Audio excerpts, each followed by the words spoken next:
Alright, it's your main man coming back, and I'm going to be doing a video here about First Impressions, a Song of Ice and Fire role-playing. This is the Green Ronin version. There's a character I'm going to be talking about on 2 pages.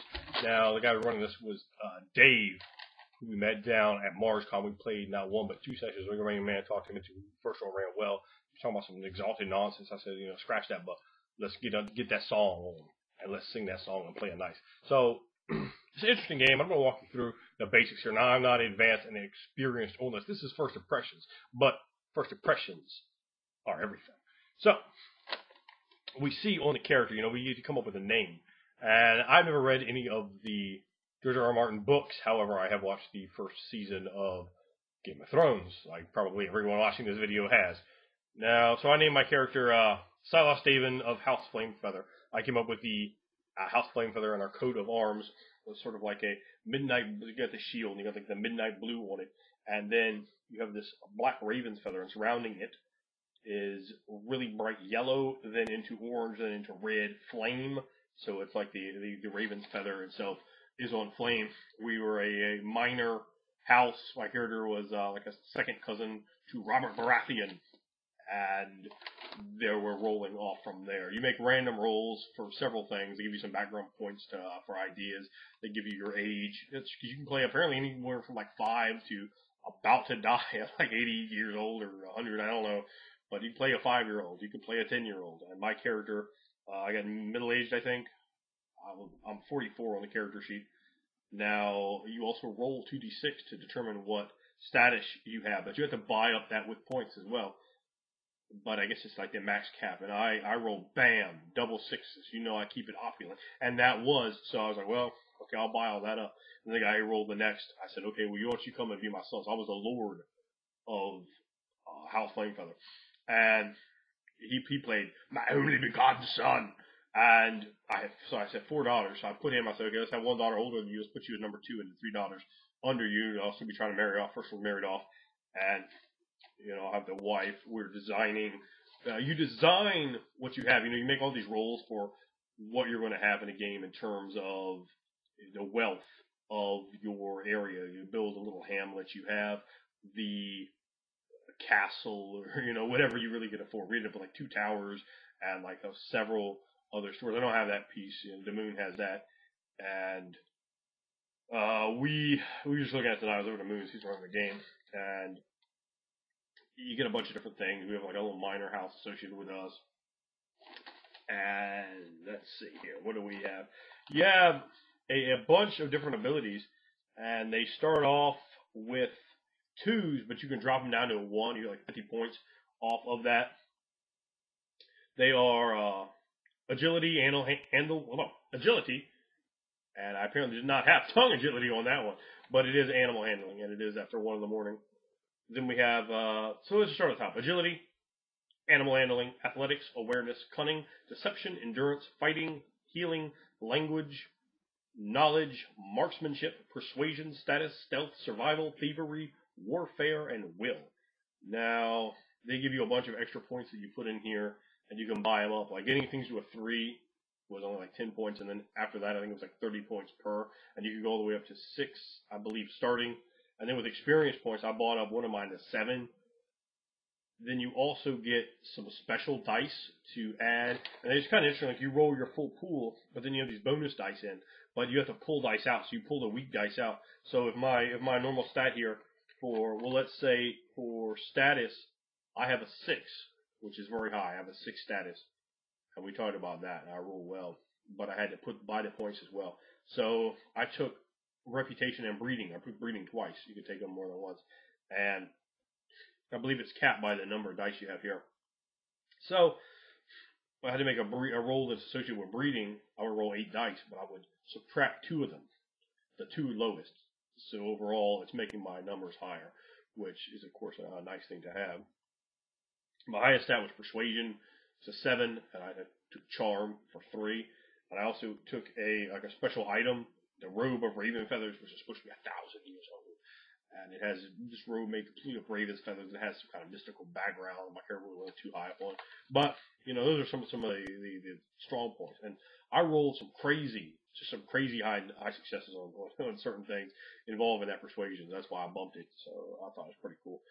And we have he brought some of like the named NPCs in, like Robert Baratheon and Jaime Lannister and Tyrion Lannister, which was only like for like half a second he was in the scene, which was disappointing to me because he's by far the best character on the show.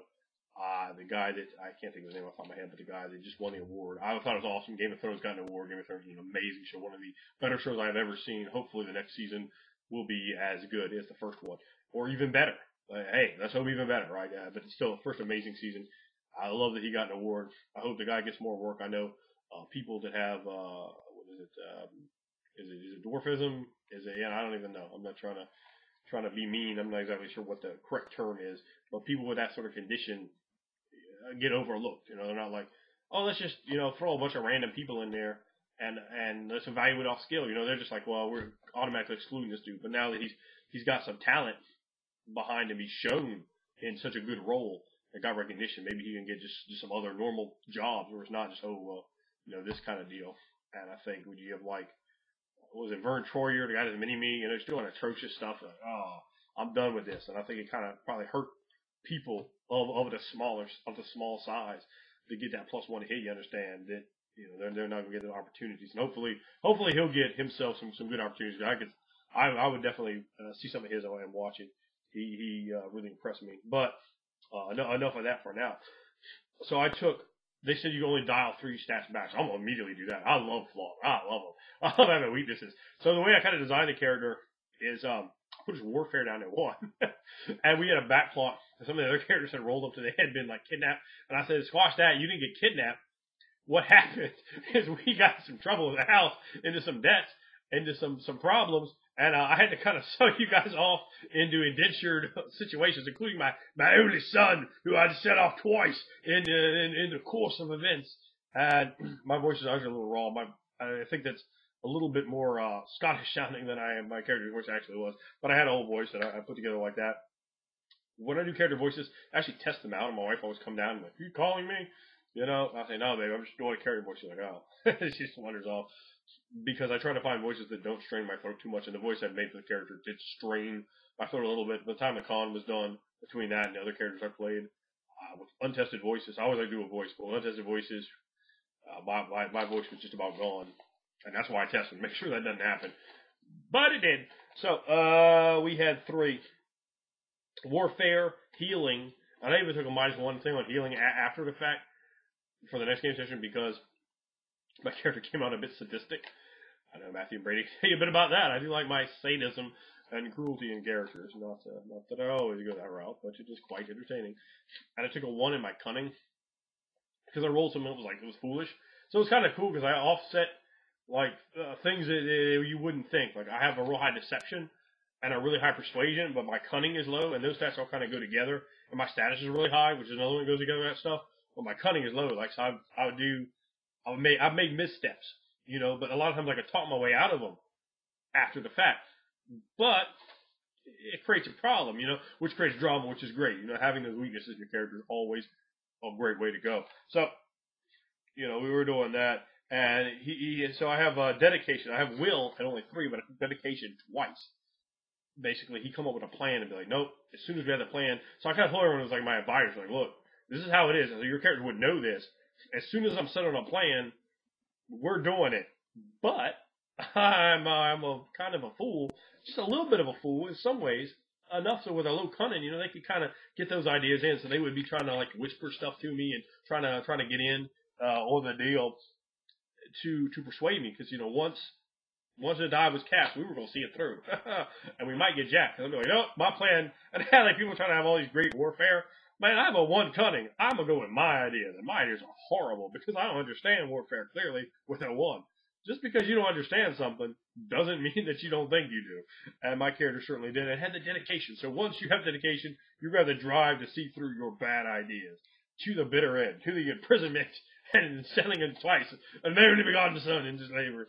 So that was quite interesting. The game runs very, very politically. We had a joust built up. I had to pay out some bounties, and we had a guy sword fighting and put a tournament together for the king. We had my character's wife ends up like one of the Lannister guards ends up fucking her and cuckling my character. So we catch her up, and they actually run off to a whorehouse, the lady.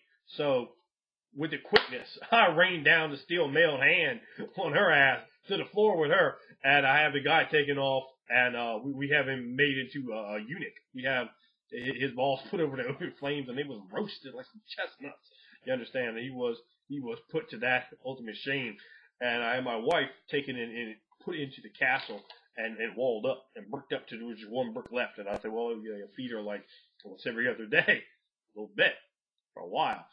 So, you know, it was a good deal there because it led him to the next game to have something to bring back. What I talk about is a lot in videos. Bring it back. Let your game master have something to bring back. Don't scorched earth. Let it keep coming. Let it develop. Let the game master get something out of it, so the game master can have more to give you. Don't say, okay, well, I destroyed everything. I made myself safe, and now you had to come up with something else. Instead, you know, that other thing is probably still going to be a challenge to you. You're not doing yourself a favor. All you're doing is making the game master work more, so you're fucking yourself. You see, you're fucking yourself out of fun. You're fucking the game master out of fun. When you can have something, boom, boom, bam, and you've already handed the game master a plot, the game master's like, oh, shit, I don't do no work at all. I can run right with what you've given me. This is going to be nice work. It's going to be easy. So run with it. You know, give the game master shit to work with. I showed it all the time in games. And here's the other hit. It makes the game master more apt to embrace your story, to work with your stuff, to give you more spotlight time, because after all, it was your shit. You know, it could bleed over someone else. It's fine to bring them along, but you keep yourself involved, particularly in a game like Game of Thrones, where it isn't like a party game where everybody's running around. Guess what? Games where it's sectioned off, people are getting different amounts of playing time, that shit is not split evenly by anyone. Game masters don't split that evenly. They linger where they are enjoying themselves. They forget to go back to where they are not getting energy from.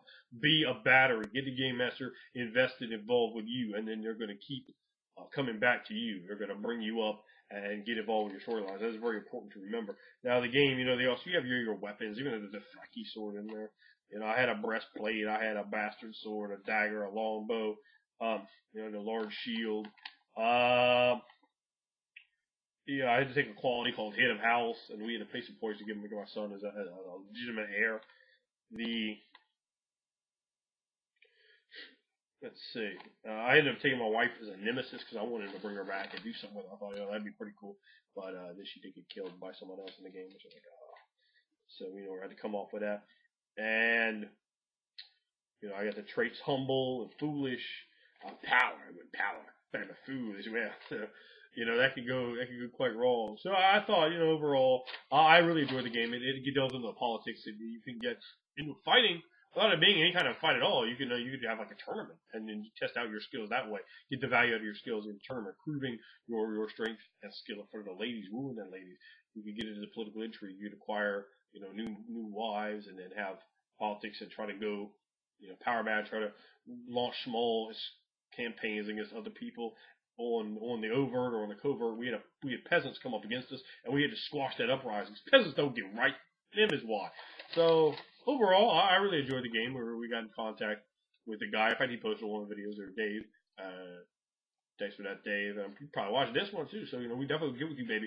And your guys, we really liked your group. Thought they were good, and you know hopefully we'll get some gaming together. So it won't be your group and our group. We'll just be one deal and enjoying the experience of playing Game of Thrones. I thought that was quite good. He handled a lot of players too, which is definitely good on him in a very noisy environment. Now, in a gaming convention, I definitely will tell you again one more thing: sit beside the game master. Sit beside the game master. You know who was sitting beside the game master? This guy. And that was by design. I was going to get by the game master. So people weighed in and were like, oh, I was having trouble hearing. They're like, well, I heard it pretty fine. So that was good for me, wasn't it? Liked the game, interested in playing it again. Think that this is definitely a game that you can invest in. You just roll 6-siders, so it's nice and easy for anybody. You know, everybody has 6-siders. Break open a Monopoly and a Risk board. Even if you've never played a role playing game before, you can buy the book. I think there's 2 or 3 books for the entire line. It might just be 2, and they have a screen. It's a very nice looking screen. I don't like screens, but it was really nice quality. I kind of was grabbing it and messing with it.